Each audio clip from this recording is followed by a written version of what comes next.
हरियाणा में विधानसभा चुनावों की रणभेरी बज चुकी है। इस बीच कांग्रेस विधायक किरण चौधरी ने विधायक पद से इस्तीफा दे दिया है। हमारे साथ हरियाणा विधानसभा स्पीकर हैं ज्ञानचंद गुप्ता जी, उनसे बात कर लेते हैं। सर, पहले तो किरण चौधरी ने रिज़ाइन कब दिया था और आपने क्या डिसीजन लिया?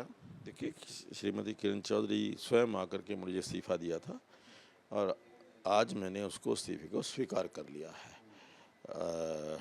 अब वो हरियाणा विधानसभा की सदस्य नहीं रही। स्पीकर साहब, आप स्पीकर भी हैं पर साथ ही साथ भारतीय जनता पार्टी के बड़े नेता भी हैं। राजनीति जो है बड़ी तेज है हरियाणा में आजकल विधानसभा चुनावों के लिए ना।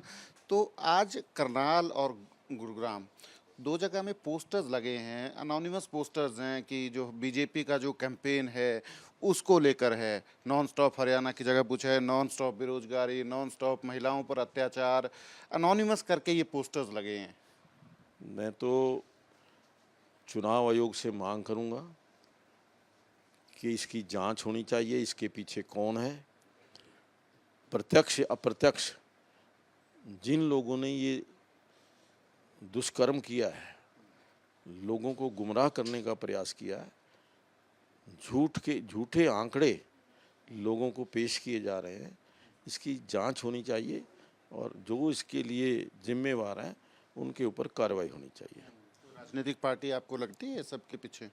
जांच का विषय है, लेकिन किसी के ऊपर बिना जांच के कोई आरोप लगाना ठीक नहीं है।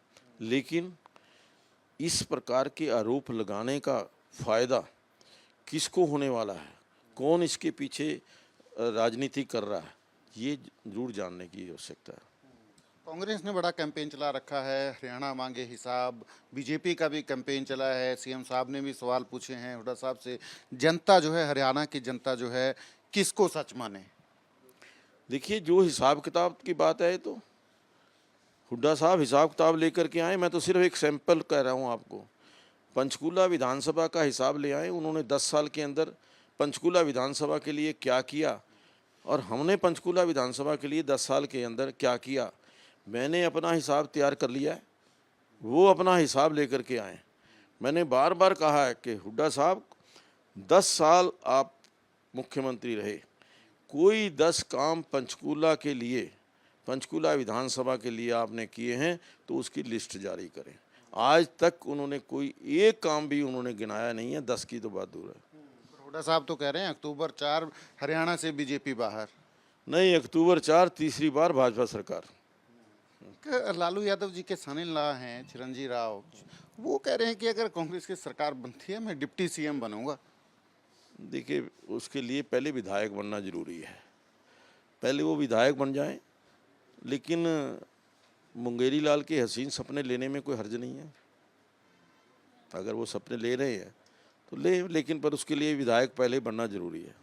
सर, हरियाणा लोकहित पार्टी जो है बीजेपी का अलायंस है। सीएम साहब ने भी कहा है कि अलायंस में चुनाव लड़ेंगे उनके साथ। पर रानिया सीट है, रानिया सीट में रणजीत चौटाला विधायक हैं, वहाँ से पार्टी थे, आपको इस्तीफा दे दिया अब तो उन्होंने, है ना। तो वहाँ से उनकी टिकट की दावेदारी है। पर एचएलपी लीडर गोविंद जो हैं कांडा, उन्होंने डिक्लेयर कर दिया कि उनका बेटा रानिया से चुनाव लड़ेगा। तो इस तरह से तो जो अलायंस है उसमें खटपट नहीं हो जाएगी? देखिए, चुनाव से पहले, टिकटों के वितरण से पहले कोई भी आदमी किसी भी सीट पर क्लेम कर सकता है, लेकिन अंतिम निर्णय पार्टी का पार्लियामेंट्री बोर्ड, पार्टी का हाईकमान करता है। इस प्रकार के दावे या दूसरा दावे जो हैं वो सब लोग करते हैं, लेकिन जो निर्णय, अंतिम निर्णय होगा पार्टी का, मुझे लगता है उसको सब स्वीकार करेंगे। अगर एचएलपी जो है रानिया सीट पर दावे से पीछे नहीं हटती है, धवल कांडा जो है, अगर मगर का तो कोई ये नहीं है। तो अभी जो फाइनल डिसीजन है, जो पार्टी हाईकमान करेगी, उसका डिसीजन तो सबको मान्य होगा।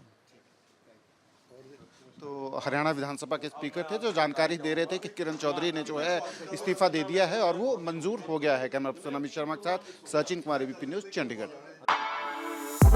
For exclusive and insightful videos, subscribe to our new channel ABP Live Premium.